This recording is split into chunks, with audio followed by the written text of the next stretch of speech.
half of the Iceman's body was accidentally discovered by a vacationing German couple hiking in the North Italian Alps in 1991.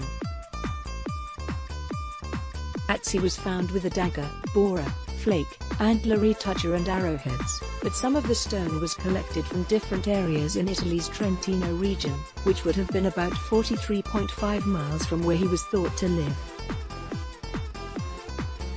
Through analyzing the Iceman's toolkit from different viewpoints and reconstructing the entire life cycle of each instrument, we were able to gain insights into Ötzi's cultural background, his individual history and his last hectic days. Ursula Weyer, study author and archaeologist, wrote in an email, "The Iceman traveled with a compact lithic toolkit formed by few worn-out, repeatedly resharpened tools, mostly used for cutting plants."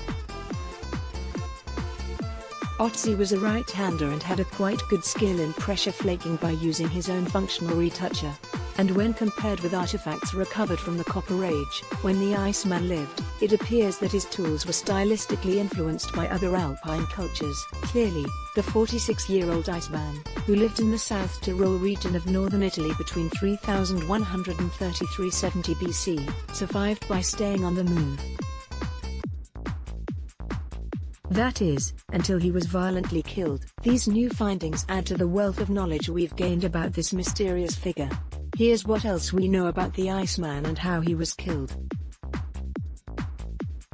Cold case: Ötzi became a glacier mummy through a unique set of circumstances. He was crossing the Tissenschock Pass in the Valsenais Valley of South Tyrol when he was shot in the back with an arrow by a southern alpine archer and became naturally preserved in the ice.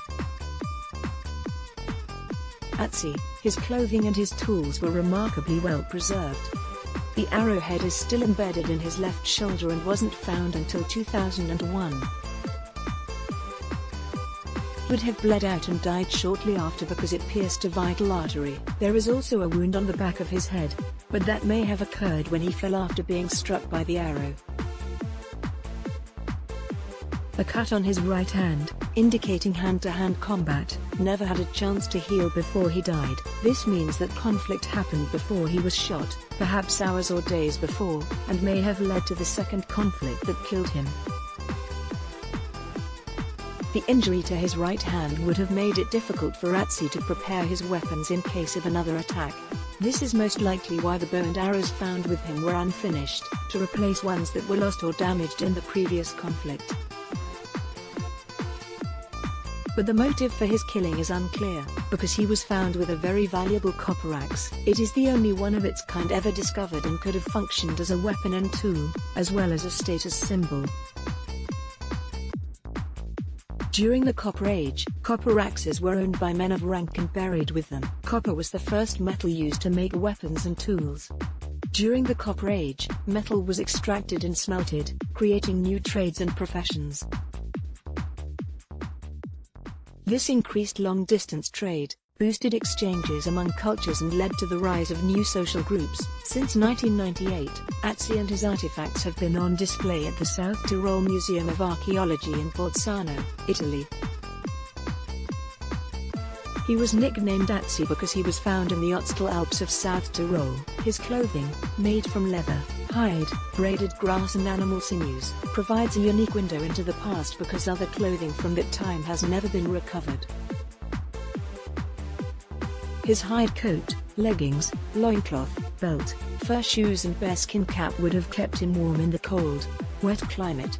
He also carried a type of wooden backpack, containers made of birch bark rather than breakable pottery, the axe, an unfinished longbow, a quiver of arrows in progress, a flint dagger, a retoucher to sharpen blades, birch fungus to start fires or use as a therapeutic, and a stone disc to attach things to his belt.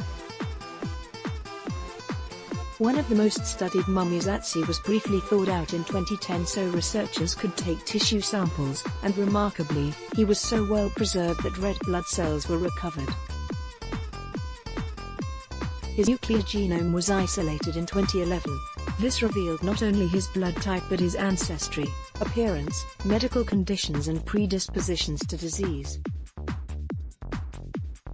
A reconstruction of Atsi, based on forensics and 3D modeling, showcases what he may have looked like in life. He stood at 5 feet 2 inches tall and had a slightly muscular build of 110 pounds, a narrow and pointed face, tan skin, brown eyes, long dark hair and a shaggy beard.